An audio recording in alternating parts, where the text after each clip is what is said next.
noticias en Televistazo con Alfonso Espinosa de los Monteros.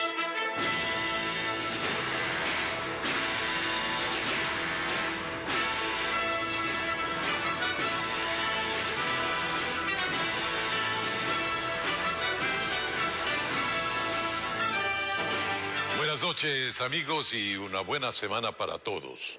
En las noticias de hoy, en la Asamblea se mantienen las críticas al presidente del Legislativo por promover el juicio político al presidente de la República, incluso antes de que se presente la solicitud con las respectivas causales. Mientras la oposición asegura que avanza en la preparación del documento que sustentará el proceso contra el jefe de Estado. Patricio Díaz con el reporte. No hay hasta ahora un pronunciamiento del presidente de la Asamblea sobre sus motivaciones para encabezar un comunicado en el que la oposición ratificó el juicio político al primer mandatario. Más bien aumentan quienes cuestionan su decisión.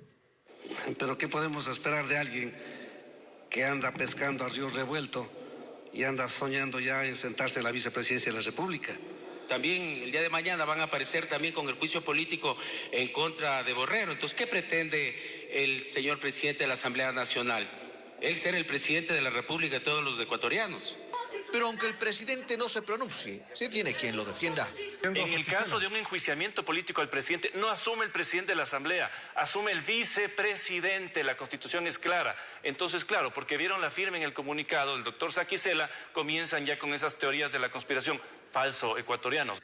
Y aunque Pachacutic dice que no firmará esa solicitud y esperarán a ver qué les dice la Corte Constitucional, aseguran que las cosas se complican para el presidente de la República. Anuncian incluso que hay que buscar qué hacer cuando ya no esté. El viernes vamos a tener una reunión para empezar a discutir detenidamente cuál es el futuro del Ecuador después de la caída de Guillermo Lasso. Lasso está caído, a mi manera de ver, Lasso está caído.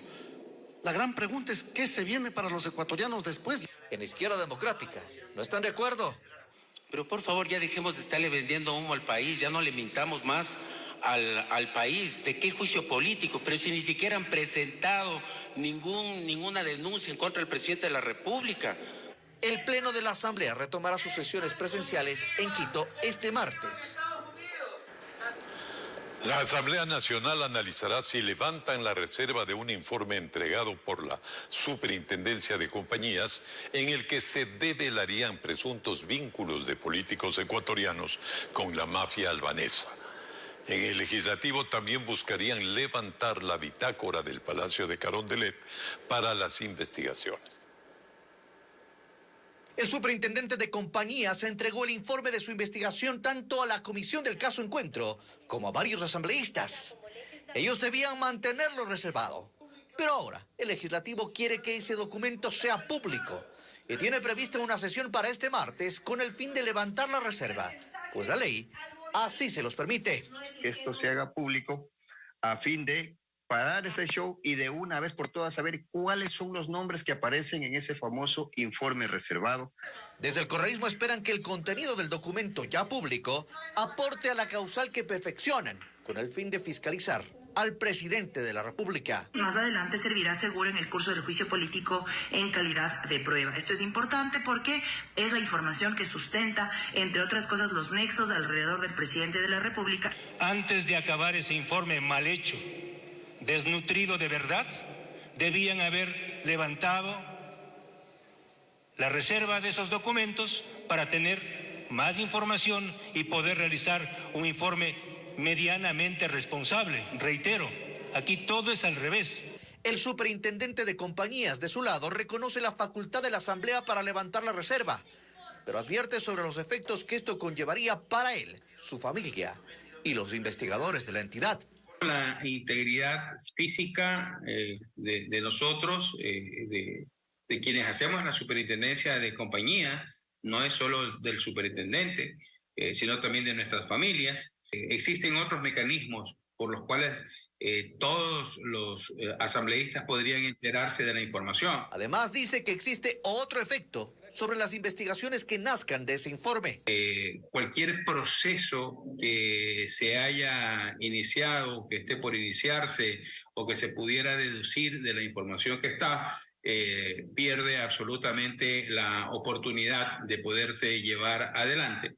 La Asamblea también busca levantar la reserva de la bitácora del Palacio de Carondelet. Lo que se sospecha, lo que se comenta en los pasillos de la Asamblea es que muchos de esos asambleístas han visitado periódicamente o constantemente al presidente de la República. ¿Cómo así? Para levantar la reserva de ese informe y la bitácora de Carondelet, según la ley, se requieren 92 votos.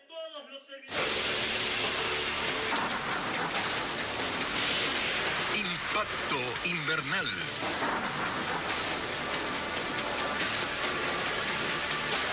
A causa de las fuertes lluvias en la provincia de Chimborazo, 2 vías estatales están afectadas. La primera por un deslizamiento de tierra al ingreso del cantón Alausí, que conduce de Riobamba a Cuenca, mientras que la vía Balvanera-Payatanga también registra deslaves y maquinaria del Ministerio de Transporte y Obras Públicas limpió la zona afectada, habilitando parcialmente la ruta. Veamos. Acá estoy. Las fuertes lluvias en la provincia de Chimborazo ocasionan un nuevo deslizamiento de tierra en el sector La Esperanza en el ingreso al cantón Alausí, afectando la principal vía de comunicación con el sur del país. El lodo y las piedras de gran tamaño obstruyen el tránsito vehicular en la zona. Rodrigo Rea, alcalde de esta localidad, señaló que los deslaves son constantes a causa de los aguaceros. Estas lluvias que están en los actuales momentos afectando, lo hacen de forma directa porque las grietas que se encuentran en territorio están siendo llenadas con agua de la lluvia de los últimos días también, y eso perjudica mucho más. Este suceso también ha generado grietas en paredes y pisos. 18 familias se encuentran en zona de alto riesgo.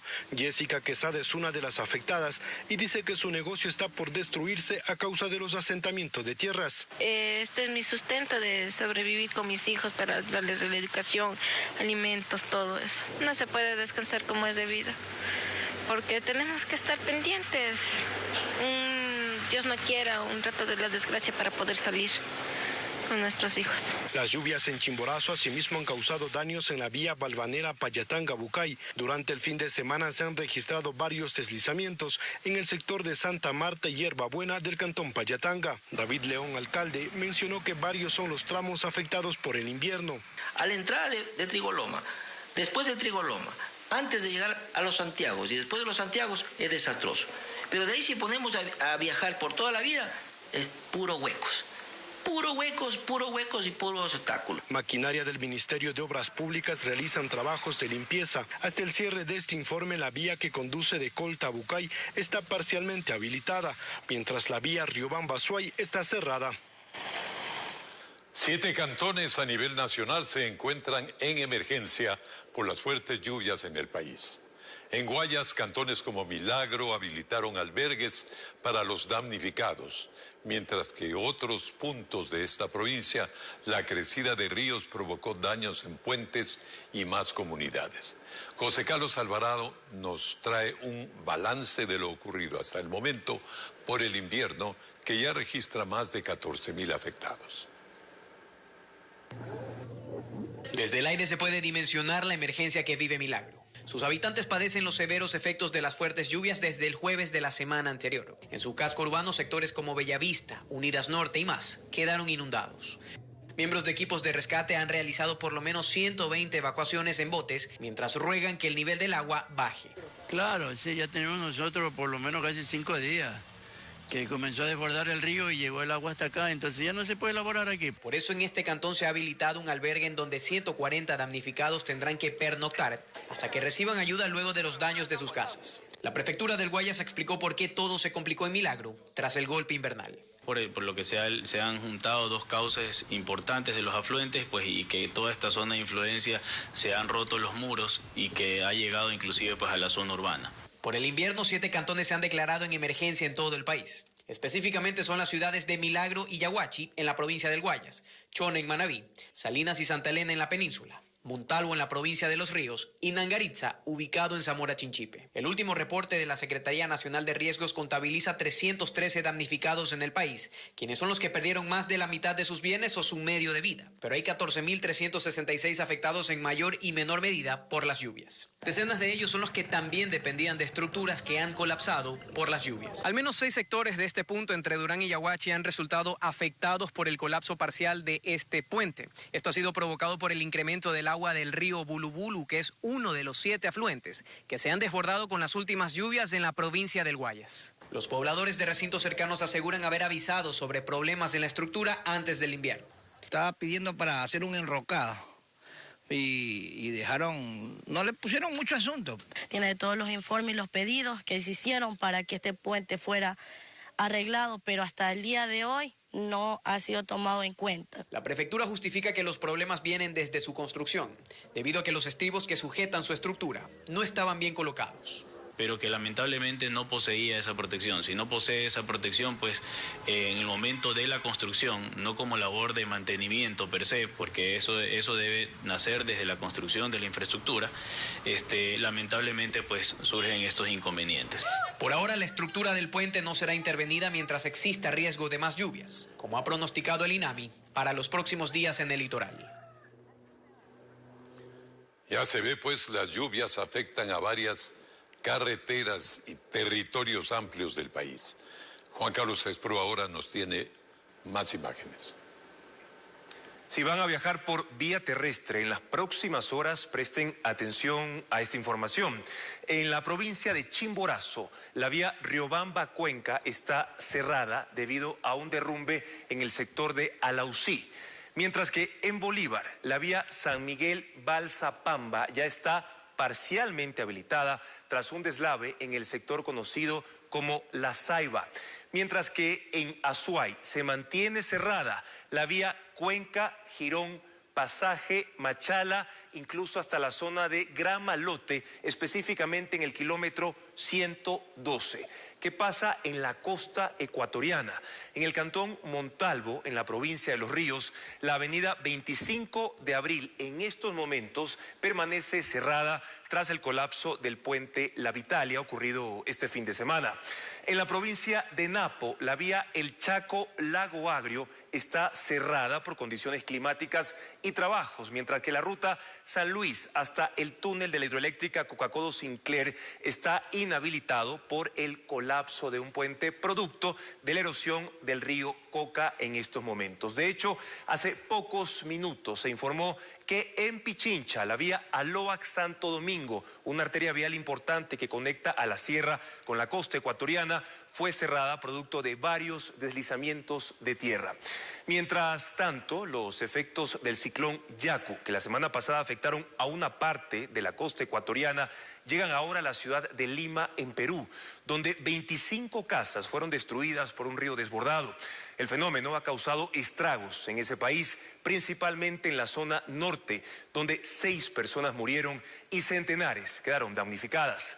Merly González con las imágenes de lo ocurrido. La fuerza del agua arrastró todo a su paso. 25 viviendas quedaron totalmente destruidas cuando el río Chillón aumentó su caudal en Lima, Perú. El torrente dejó a decenas de familias sin vivienda y a otras en riesgo.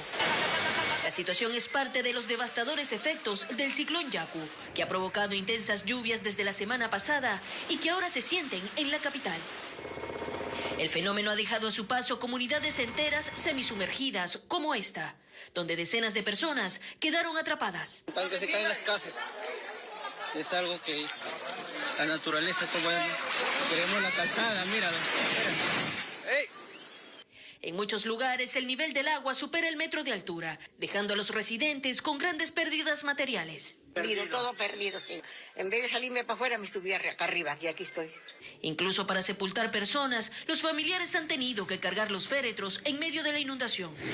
El ciclón Yaku hasta el momento deja 6 fallecidos y centenares de damnificados en Perú.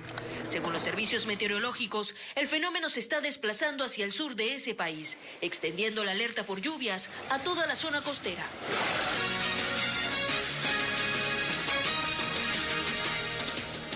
Continuamos. La pareja quiteña secuestrada en la Ruta Viva al nororiente de Quito fue rescatada por la policía la madrugada de este lunes. Las autoridades informaron que uno de los menores involucrados en este hecho está vinculado al asesinato de un miembro policial en Esmeraldas. Carla Delgado nos tiene más información. El terror para esta pareja de abogados quiteños que fue secuestrada a la medianoche del sábado terminó.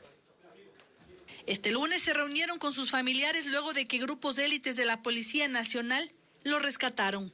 Mauricio Martínez, una de las víctimas del secuestro extorsivo, relata lo que vivieron. El vehículo tuvo un desperfecto y nosotros estábamos orillados en la Ruta Viva. Entonces el carro estaba parqueado y mientras venía la grúa para retirar el vehículo, ahí es donde se produjo todo el hecho. La pareja de esposos había permanecido retenida en una vivienda en el sector de la Ferroviaria en el sur de la ciudad, como detallaron las autoridades. Fueron abordados por 6 personas aproximadamente, quienes, con agresiones físicas y verbales, los trasladaron con rumbo desconocido en contra de su voluntad. Los victimarios exigieron las claves de tarjetas y transferencias bancarias a las víctimas a cambio de su libertad, pues de lo contrario atentarían contra su vida. Que la función judicial colabore, porque no sirve de nada que nos rescaten y tengan a las personas y mañana los liberen. Como parte del operativo, 4 personas fueron detenidas. Lo que sorprende es que uno de ellos, alias Boquita, es el niño de 10 años que, según explica el comandante general de la policía, Fausto Salinas, está implicado en el asesinato de un miembro policial en Esmeraldas hace menos de un mes.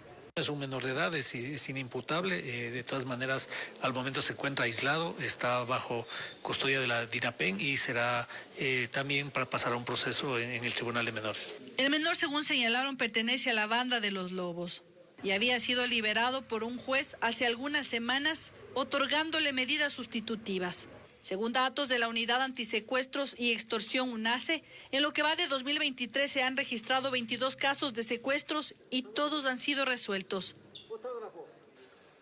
La policía advierte que los secuestradores obtienen información de sus víctimas no solo por medio de las redes sociales, también de su entorno laboral.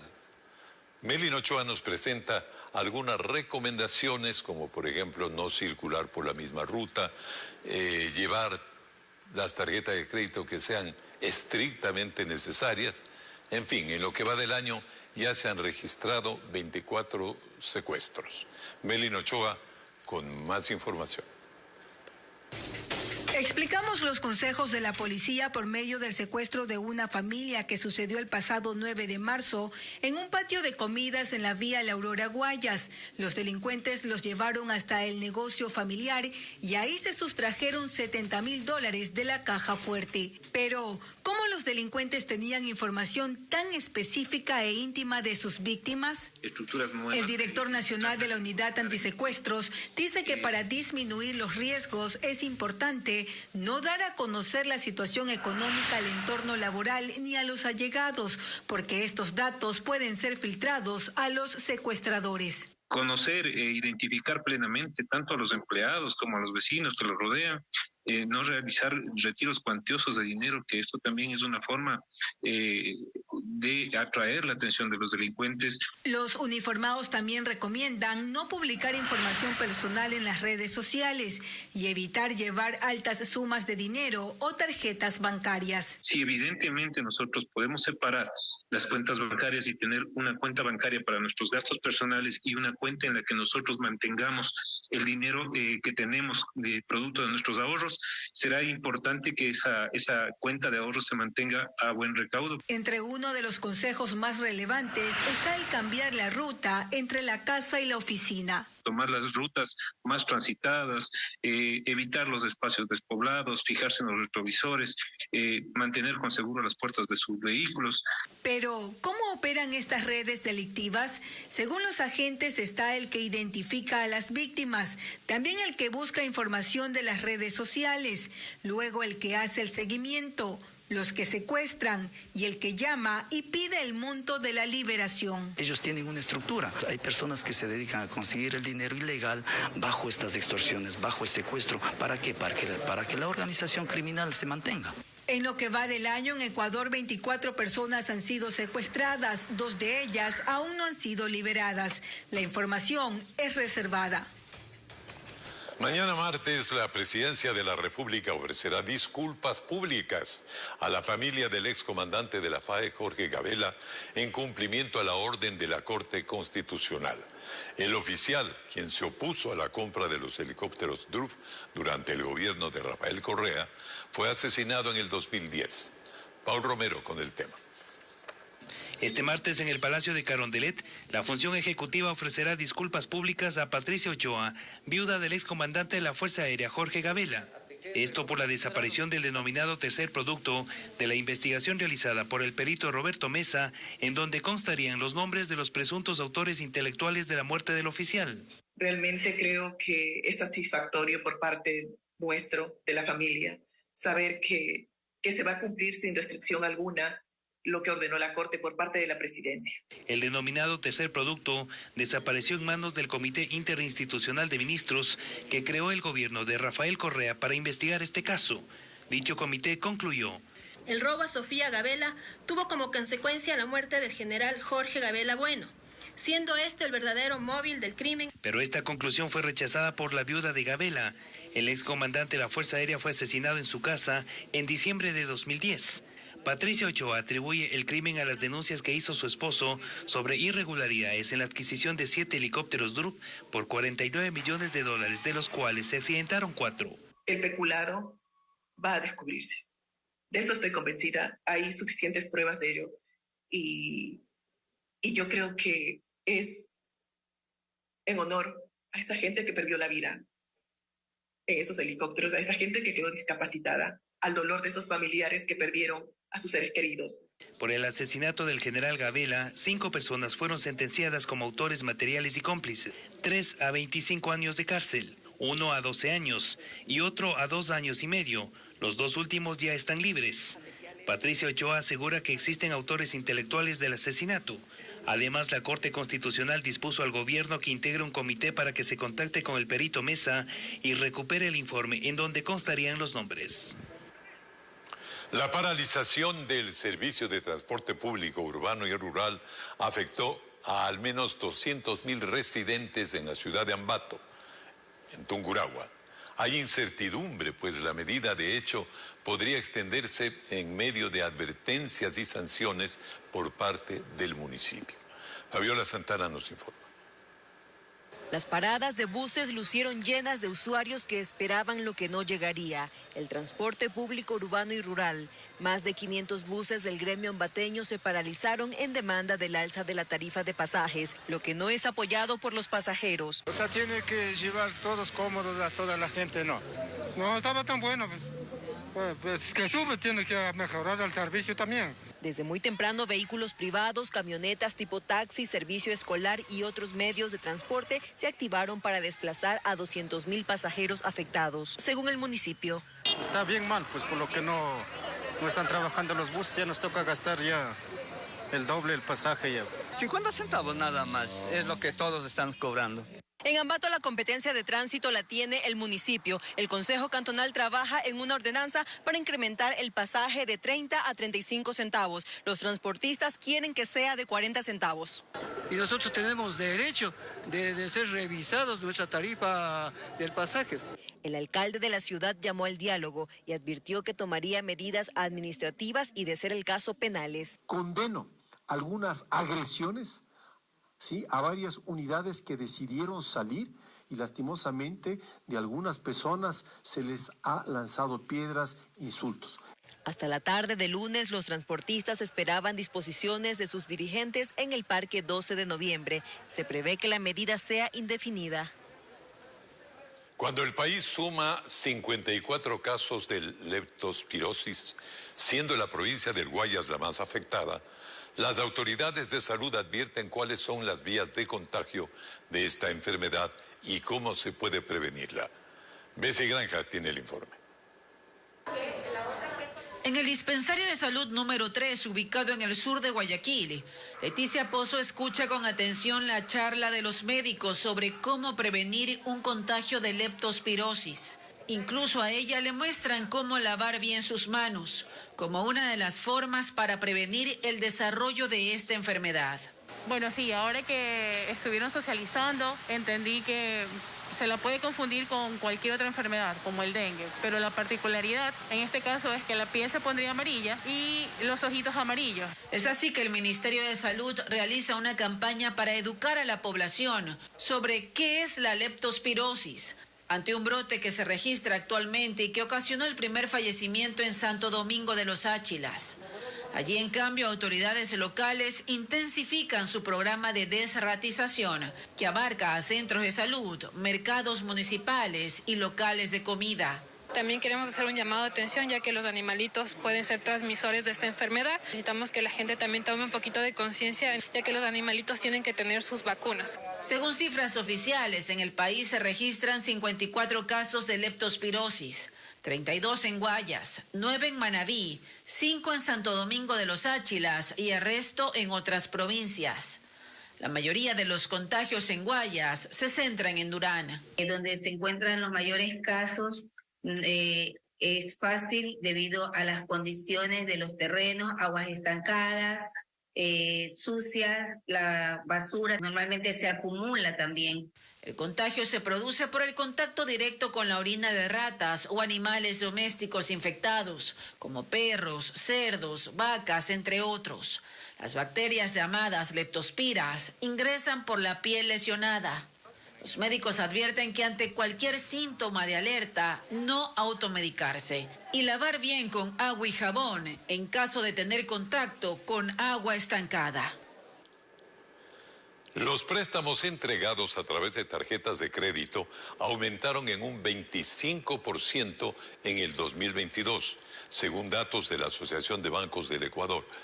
En el siguiente reportaje de Juan Carlos Esprúa, explicamos algunas de las razones para que se haya incrementado el número de transacciones mediante este medio de pago. Yomaira Salazar tiene 3 tarjetas de crédito. Nos cuenta que durante la pandemia tramitó un préstamo por internet que le ayudó a pagar las últimas cuotas de la casa junto a su esposo. Para ella, este medio de pago es una herramienta de ayuda frente a una emergencia. De aproximadamente $5,000 como anticipo a la tarjeta, la cual me dieron fácil porque solamente hice en línea, acreditaron a mi cuenta y me dieron un plazo de 48 meses. Lo que explica Yomaira es una de las razones que, según la Asociación de Bancos del Ecuador, Asobanca, influye para el incremento en el uso de este medio de pago. En un nuevo informe, la institución precisa que los consumos con tarjetas de crédito, que en 2021 sumaron $82 millones, en 2022 subieron a más de 90 millones, lo que derivó en la entrega de $18.600 millones en préstamos por medio de estas tarjetas, 25% más que en 2021. La colegiatura o la pensión con tarjeta de crédito, hospitales, farmacias, actividades productivas. Por ejemplo, si te quieres comprar los insumos que vas a utilizar para una actividad productiva, digamos, para la tienda, puedes pagarlas con tarjeta de crédito. Actualmente existen en Ecuador 2 millones de usuarios de tarjetas de crédito. En 2022 aumentaron 55.500, en su mayoría jóvenes menores a 25 años. Sin embargo, Cesarino Morales prefiere no utilizar este medio de pago. De inicio le decían, no le cobro los intereses, no le cobramos, es gratuito todo, pero mentira, nada es gratuito.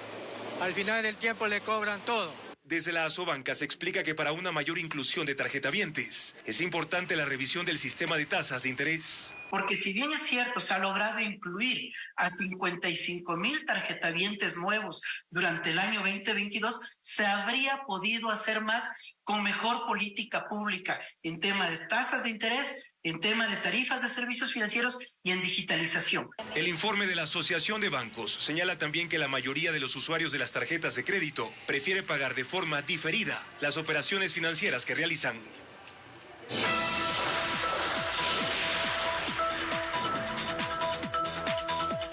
En el marco de su 10º aniversario como Papa, Francisco pidió la paz para Ucrania como regalo. En una entrevista a medios argentinos, el pontífice dijo que tiene la voluntad de ir a Kiev y reunirse con el presidente Volodymyr Zelensky, pero con la condición de que en el mismo viaje también sea recibido por Vladimir Putin en Moscú. Escuchemos una parte de estas declaraciones. Quiero ir a Kiev, pero con la condición de ir a Moscú. Voy a los dos lugares o a ninguno. Sí, pero es imposible Moscú. No es imposible. No es imposible. No. Pero no digo que es posible, no es imposible. Esperemos poder hacerlo, ¿eh? Ojo, no hay ninguna promesa ni nada. Yo no cerré esa puerta. ¿Pero la cierra Putin o no? Pero por ahí se distrae y la abre, no sé. Ah.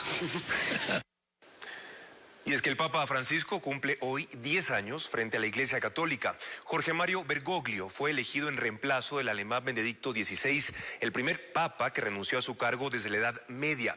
Desde entonces, su lucha contra la corrupción, los abusos sexuales dentro de la Iglesia y su anhelo por justicia social y también la defensa de personas en situación de movilidad humana han marcado una década de su liderazgo. El 13 de marzo de 2013, el Vaticano eligió el primer papa latinoamericano de la historia. El cardenal argentino Jorge Mario Bergoglio fue designado como el pontífice número 266. Fratelli e sorelle, buonasera. En julio de ese año, Francisco hizo su primer viaje a Lampedusa, en el sur de Italia, escenario de un trágico naufragio en el que murieron más de 350 refugiados. Allí denunció la globalización de la indiferencia que reciben los migrantes. Para octubre de 2014, realizó la tercera Asamblea General Extraordinaria del Sínodo de Obispos, en el que incluyó temas como el divorcio, matrimonios interreligiosos y familia monoparental.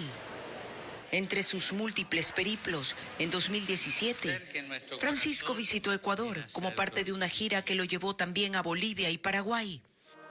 A lo largo de esta década, Francisco ha aprovechado para condenar los casos de abusos sexuales por parte de religiosos y ha pedido perdón desde el Vaticano, incluso desde Chile, donde tras solicitar una investigación, todos los obispos de ese país presentaron su dimisión. La magnitud del problema llevó a Francisco a reforzar las leyes del Vaticano contra las agresiones sexuales a menores. Así, en marzo de 2019, hizo cambios a la legislación actual. Entre ellos está que no denunciar ante la justicia uno de estos abusos será castigado, y amplió la prescripción del delito hasta 20 años después de que la víctima cumpla 18 años. Francisco siempre elogió la decisión de su predecesor y amigo, el Papa Benedicto XVI, de renunciar debido a su avanzada edad, pero ha dicho que ese caso fue una excepción, y aunque usa una silla de ruedas por un problema de ligamento en su rodilla derecha, ha enfatizado que ser papa es un cargo de por vida. El gobierno de Irán aseguró que 22.000 personas ya recibieron indulto luego de ser arrestadas durante las protestas contra el régimen que iniciaron en septiembre del año pasado tras la muerte de una joven bajo custodia policial. Según el representante del Poder Judicial de ese país, se liberaron a los prisioneros que no cometieron robos u otros actos delictivos. El perdón habría sido otorgado por el líder supremo Ali Khamenei, beneficiando a otros 60.000 detenidos que no estaban relacionados con las manifestaciones. Sin embargo, hasta el momento no hay registros de excarcelaciones por parte de activistas ni agencias de noticias en Irán. El presidente de Estados Unidos, Joe Biden, se dirigió a la nación luego de la quiebra de los bancos Silicon Valley y Signature Bank de ese país. Lo ocurrido trajo recuerdos del enorme colapso económico y financiero del año 2008, por lo que el mandatario anunció que protegerán a los clientes para que tengan acceso a su dinero. El presidente Joe Biden se dirigió a los estadounidenses luego de la quiebra de dos importantes entidades bancarias y sostuvo que sus ahorros están a salvo. Hoy, gracias a la acción rápida de mi administración en los últimos días, los estadounidenses pueden confiar en que el sistema bancario es seguro. Las pequeñas empresas de todo el país que depositan cuentas en estos bancos pueden respirar más tranquilos, sabiendo que podrán pagar a sus trabajadores, pagar sus facturas. Todos pueden respirar más tranquilos. El jefe de Estado también aseguró que los contribuyentes no se verán afectados ni tendrán que asumir las pérdidas provocadas por el cierre de los bancos. Voy a pedirle al Congreso y a los reguladores bancarios que refuercen las reglas para los bancos, para que sea menos probable que vuelva a ocurrir este tipo de quiebras bancarias, y para proteger los empleos y las pequeñas empresas estadounidenses. La conclusión es que los estadounidenses pueden descansar. El viernes quebró Silicon Valley Bank, uno de los mayores prestamistas en el mundo de las nuevas empresas tecnológicas, lo que causó una sacudida en esa industria. Tendremos acceso a $250,000 hoy lunes, pero después de eso tratar de acceder al capital restante llevará meses. Silicon Valley Bank era el estándar de oro en términos de empresas emergentes. Este domingo la Reserva Federal también intervino el Signature Bank, con sede en Nueva York. Los reguladores dijeron que esta otra entidad fue impactada por el cierre de Silicon Valley Bank y debían cerrarlo para no desestabilizar el sistema financiero. Este hecho revivió los temores de un colapso económico, como el ocurrido en 2008, por lo que el gobierno prometió además una investigación y que hará rendir cuentas a los responsables de ambos bancos por lo sucedido. Crece la tensión en Asia luego de que Corea del Sur inició ejercicios militares en conjunto con Estados Unidos. Las maniobras incluyen la simulación de una posible invasión por parte de sus vecinos del norte y un amplio despliegue de aviones de combate. El líder norcoreano Kim Jong-un había amenazado con tomar estos ejercicios como una declaración de guerra, aunque por ahora no se ha pronunciado al respecto. Las operaciones se desarrollarán de manera ininterrumpida hasta el 23 de marzo. Más noticias para ustedes. Tras una operación coordinada entre Estados Unidos, la Armada y la Policía Nacional, se decomisó cerca de 1 tonelada de droga a 169 millas de las Islas Galápagos. 2 personas fueron detenidas y Paulo Romero nos tiene el reporte.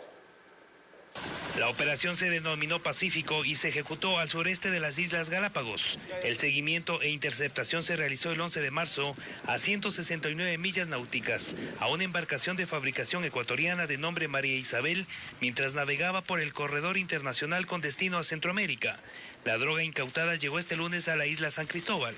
La lancha guardiacostas, Isla Darwin y la unidad de superficie norteamericana, en coordinación con información de la Policía Nacional, lograron abordar y asegurar la embarcación, encontrando 987 paquetes. En la embarcación se encontró aproximadamente 1 tonelada de droga camuflada en el doble fondo de la panga. 2 personas fueron detenidas. La misma que utilizando los corredores marítimos del Pacífico pretendían llegar con sustancias ilícitas a las costas de México. Las evidencias fueron entregadas a las autoridades de la isla San Cristóbal para los trámites de ley y los detenidos trasladados a flagrancia para la formulación de cargos. La muerte de una niña de 9 años a manos de sicarios ha conmocionado a Manta. El asesinato se registró este fin de semana cuando 2 hombres fueron blanco de un ataque armado y una bala perdida acabó con la vida de la menor. La familia de la víctima espera justicia y por este caso aún no hay detenidos.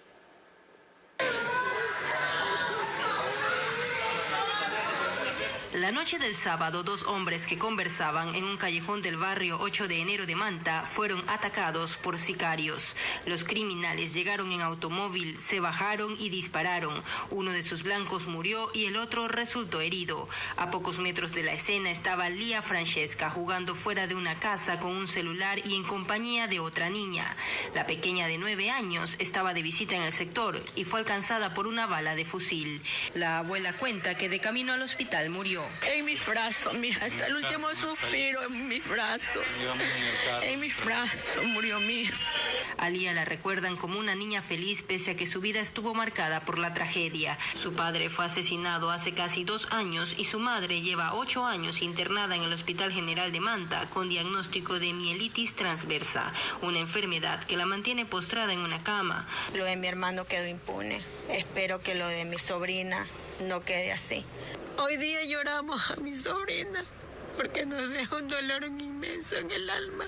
La policía confirmó que todavía no hay detenidos en este caso. Incluso se investiga si el incendio de un vehículo en las afueras de Montecristi tiene o no relación con el hecho. Tenemos problemas crónicos en este momento en Manta. El coronel Luis Cano reconoce que este año las muertes en Manta tienden al alza. Hasta ahora van 37 asesinatos. En el mismo periodo del 2022 fueron 16. La Policía Nacional quizás no puede disminuir esta situación de muertes violentas, pero vamos a tratar de contener esto porque es un trabajo integral. En el municipio se espera que el gobierno refuerce a la policía de la localidad, no solo en personal preventivo.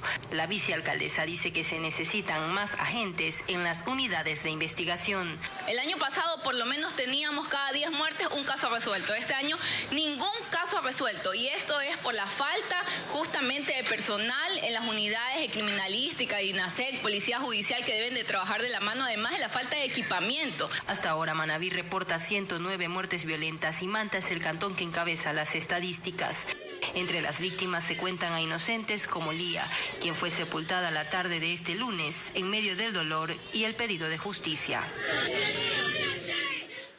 Un año ha transcurrido desde que estudiantes ecuatorianos fueron evacuados de Ucrania por la guerra. El gobierno ofreció reinsertarlos en el sistema de educación superior del país. ¿Cuántos se beneficiaron de este plan de contingencia? Carla Delgado tiene los datos.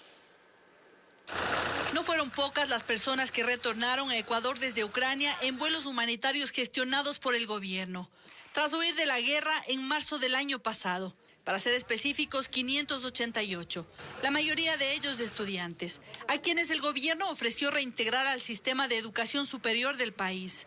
En el plan de contingencia se registraron 310. Finalmente, no todos accedieron. Diego Moncayo, uno de los últimos ecuatorianos en ser evacuados porque estaba en una de las zonas más conflictivas, cuenta que le ofrecieron un cupo en una universidad pública, pero en una carrera distinta a la que estudiaba en Kiev, capital de Ucrania.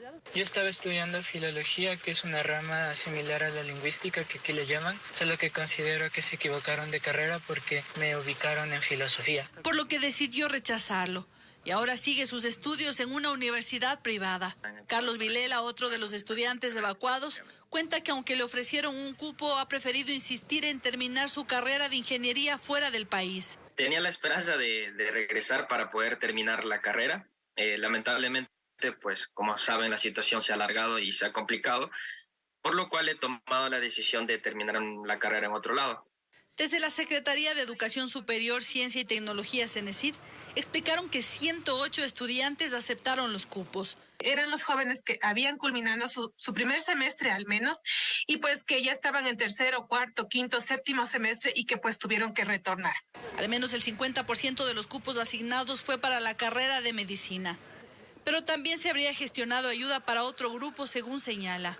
Los que tuvieron que retornar cuando aún no estaban ni siquiera terminando el primer semestre, o para quienes estaban cursando el programa de idiomas previo a iniciar la carrera. Bajo este mecanismo tuvimos alrededor de 37 inscritos. Agrega que además se registraron unos 60 títulos de estudiantes que retornaron del país europeo a Ecuador.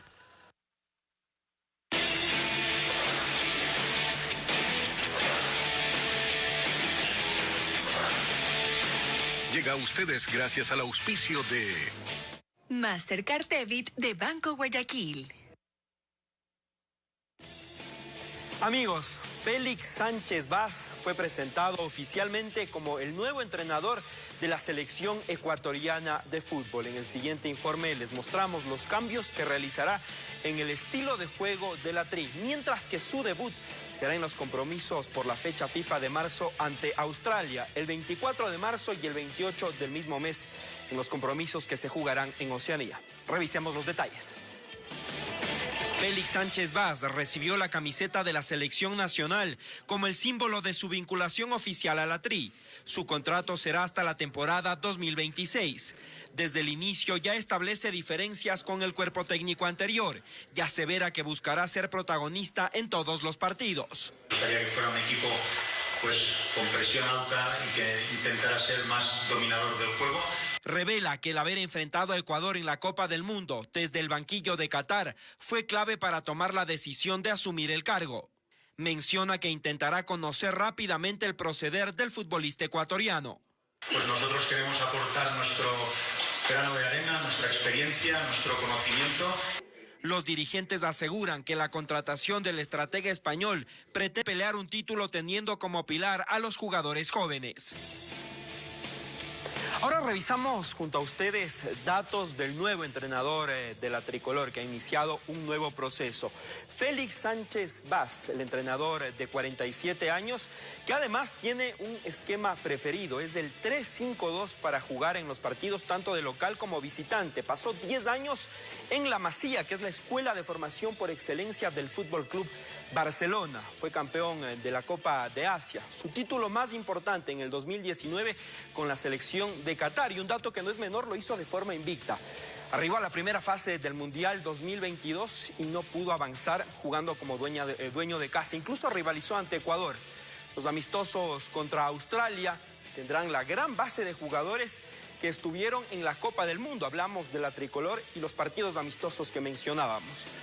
En fin, su historial tiene 141 partidos, 65 ganados, 28 empates y 48 derrotas. Intentará darle un salto de calidad a la tri.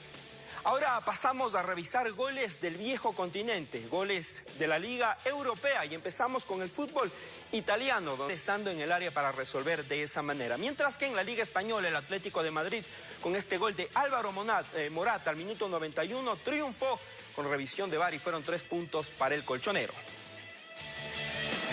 Ahora les contamos que para clasificar a los Juegos Olímpicos en varias disciplinas se han impuesto las marcas más rigurosas de la historia. En la maratón femenina, por ejemplo, se debe cumplir 2 horas, 26 minutos y 50 segundos. Rosalba Chacha está dispuesta a cumplir este registro. Escuchemos. Para poder buscar marca para Juegos Olímpicos. Bueno, ahora estamos conscientes de que tenemos que prepararnos más duro que los años anteriores. En el maratón nos están pidiendo una marca muy disciplinada, se podría decir. Entonces estamos trabajando para eso, es muy duro, como lo acabo de decir, pero bueno, vamos a intentarlo, vamos a hacer todo lo posible.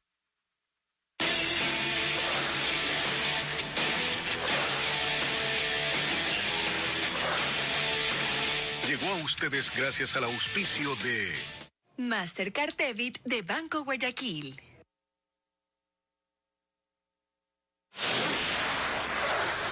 Del mundo artístico, después de dejar la actuación durante 20 años, Ke Huy Quan, el actor que de niño interpretó a un personaje llamado Tapón en Indiana Jones, se reencontró con Harrison Ford. Ocurrió en la premiación de los Oscar al ganar como mejor actor de reparto. Nos muestra Ana María Palacios. Fue el efusivo y tierno abrazo entre Ke Huy Quan y Harrison Ford al nombrar al filme Todo en todas partes al mismo tiempo, ganador en la categoría Mejor Película del Año. Esto llenó de emoción al público. Este gesto tiene una gran historia detrás, pues Ke Huy Quan fue parte de la segunda película de Indiana Jones en 1984 y ahora triunfa como mejor actor de reparto. El estadounidense de origen vietnamita tenía 12 años cuando entró a la puerta grande de Hollywood. Fue a un casting con su hermano, quien competía por el papel de Tapón, pero fue él quien se quedó para acompañar a Harrison Ford en la película.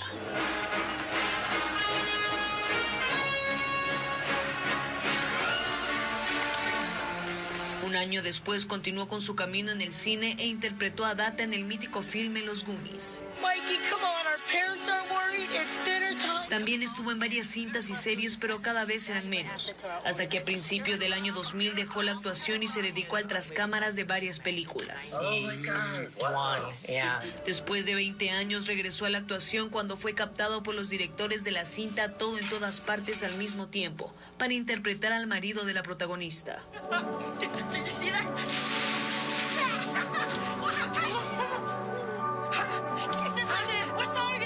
A sus 51 años cumplió uno de los más grandes sueños en el cine, ganar un Oscar. En su emotivo discurso nombró a su madre y recordó su travesía para llegar hasta Estados Unidos. Dicen que historias como estas solo ocurren en las películas y no puedo creer que esto me esté pasando a mí. Esto es del sueño americano. My mom is 84 years old. Mi mamá tiene 84 años y ahora está viendo esto en casa. Mamá, acabo de ganar un Oscar. Con 7 estatuillas, todo al mismo tiempo en todas partes, fue el filme más premiado de la noche. Muy bien, amigos, aquí estamos terminando nuestro noticiero. Mañana martes tendremos más informaciones para ustedes a esta misma hora. Pero sigan las noticias. En ecuavisa.com está todo, al momento, al instante, en plena actualidad. Buenas noches.